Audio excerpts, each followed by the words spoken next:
எனக்கு என்னென்னா, நம்மளை ஒவ்வொருத்தரையும் ஒவ்வொரு ரீசனுக்காக பிடிக்கும் இல்லைங்களா? மகாத்மா காந்தி ஏன் பிடிக்குது? இந்தியாவுக்கு சுதந்திரம் வாங்கி கொடுத்தாரு.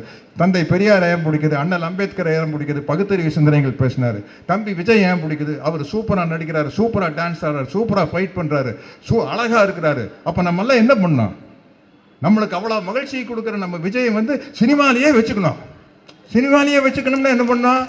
நாம் சந்தோஷமாக இருக்கிறதுக்காக அவர் சினிமாவுக்கு அனுப்பிச்சிடணும். இல்லை, அவர் போயிடுவார். அதுக்கு தான் ஏதோ ஏற்பாடெல்லாம் நடந்துட்டு இருந்தான். மறுபடியும் வந்து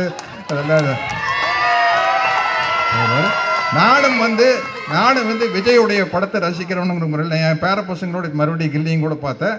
உங்களுடைய அடுத்த படத்திற்காக காத்துக்கிட்டு இருக்கிறேங்க விஜய். அடித்து தூள் பண்ணிடுவோம், ஓகேங்களா? நாங்கள் ஆட்சியெல்லாம் நாங்கள் பார்த்துக்கிறோம்.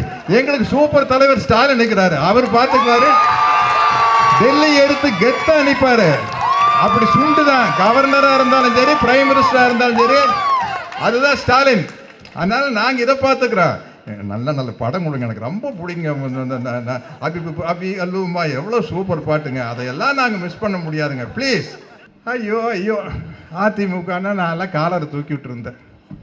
அமித்ஷா திமுகவை ஆறி போச்சு, அடிமை திமுகவை ஆறி போச்சு. என்ன பண்ணுறது? ஏங்க, அவர் வந்து இந்த வில்லாதி வில்லன் ஒரு படத்தில் நான் ஒரு கேரக்டர் பூன்னு பண்ணிக்குவேன். காலில் விழுந்தால் காலை வாரி விட்டுருவேன். இது அங்கே தான் நடந்துருக்கு, பார்த்தீங்களா தம்பி? இப்போ அதுதான் நான் பண்ணிக்கிறாங்க. சசிகலா மேடத்துக்கிட்ட நம்ம அண்ணன் பழனிசாமி அண்ணன் எனக்கு அண்ணன் தான் என்னை விட 6 மாதத்துக்கு பெரியவர். அவர் மே 12ஆம் தேதி பிறந்தவர், நான் வந்து அக்டோபர் 3. அதனால் வந்து நம்ம உதயநிதி ஸ்டாலின் தம்பி சொன்னார் முரட்டு அடிமை அப்படின்னு. ஆமாங்க, முரட்டு அடிமை. இப்போ வந்து அங்கே சசிகலா மேடத்துக்கிட்டே எல்லாம் இங்கே தானே காலில் விழுந்து கால் கிடைக்காம டேபிளுக்குள்ள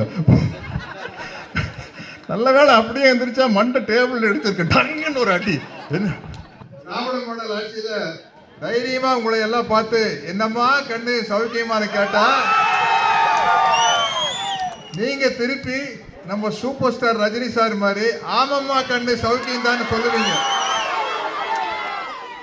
இதுவே வேற ஏதாவது 5 வருஷத்துக்கு முன்னாடி இந்த மாதிரி ஒரு கூட்டத்தில் என்னம்மா கண்ணு சௌக்கியமானு கேட்டா, அட போய எங்கேயோ சௌக்கியம் அப்படின்னு. அவ்வளவு ஒரு சிறப்பான ஆட்சி நடைபெற்று கொண்டிருக்கிறது.